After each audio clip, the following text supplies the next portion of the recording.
આતંકી હુમલાના શોક વચ્ચે નેતાઓએ કરી છે ઉજવણી। ભાજપના મહિલા મોરચાએ કેક કાપીને ઉજવણી કરી। પૂર્વ સીએમ રૂપાણીના પત્ની અંજલિ રૂપાણીનો જન્મદિવસ ઉજવવામાં આવ્યો। રાજકોટના ધારાસભ્ય દર્શિતા શાહ અને કોર્પોરેટર પણ હાજર રહ્યા। ભાજપના મહિલા મોરચાના સભ્યો ઉજવણીમાં ખુશખુશાલ દેખાયા। ભાજપની મહિલા નેતાઓએ સ્ટેટસમાં ફોટો અને વિડીયો ચડાયા। તો આખો જે ઘટનાક્રમ પહેલગામમાં જોવા મળ્યો અને તેને લઈને આખા દેશભરમાં રોષ છે અને આ બધાની વચ્ચે મહિલા મોરચાની જે મહિલાઓ છે એ આપ જુઓ।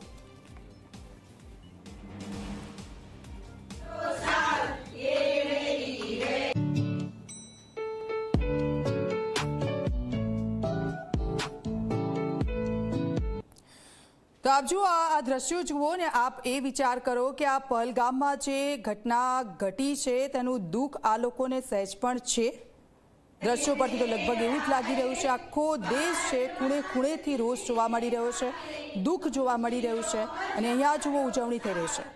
ગૌરવ દવે અમારી સાથે જોડાઈ ગયા છે। ગૌરવ, કદાચ આ લોકોને પહેલગામમાં જે ઘટના બની છે એની ગંભીરતા ખબર નથી અથવા તો ખબર છે તેમ છતાં પણ એ લોકોને પડી નથી અને આ ઉજવણી કરી રહ્યા છે।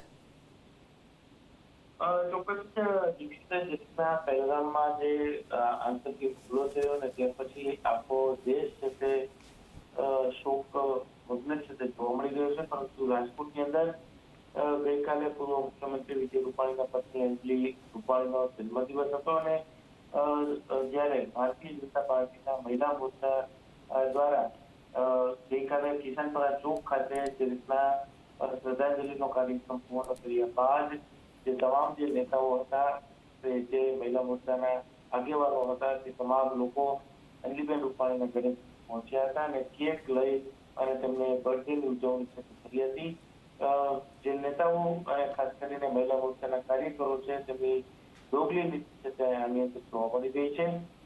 એક તરફ પણ દેશની અંદર શોક છે તે જોવા મળી રહ્યો છે, પણ બીજી તરફ આ નેતાઓ છે કે પોતે ક્યાંક શરમ મૂકી અને આ પ્રકારે બર્થડેની ઉજવણી છે તે કરતા જોવા મળી રહ્યા છે। રાજકોટના પશ્ચિમ વિસ્તારના ધારાસભ્ય ડોક્ટર દર્શિતા શાહ છે તેઓ પણ આ વિડીયોની અંદર જોવા મળી રહ્યા છે। એટલું જ સાથે સાથે જે કોર્પોરેટર દુર્ગાબા જાડેજા છે કે તેઓ પણ આ વિડીયોની અંદર જોવા મળી રહ્યા છે કે તમામ જે મહિલા મોરચાના જે આગેવાનો છે, મહિલા મોરચાના કાર્યકરો છે તેઓ આ વિડીયોની અંદર જોવા મળી રહ્યા છે। અને એટલું જ નહીં, સાથે સાથે જ્યારે દેશની અંદર તમામ જે સરકારી કાર્યક્રમો છે તે પણ રદ છે તે કરવામાં આવી રહ્યા છે, ખાનગી કાર્યક્રમો રદ કરવામાં આવી રહ્યા છે, તેની વચ્ચે આ લોકો છે તેમના દ્વારા જે ઉજવણી કરવામાં આવી તેના વિડીયો છે તે સોશિયલ મીડિયાની અંદર પોસ્ટ કરવામાં આવી।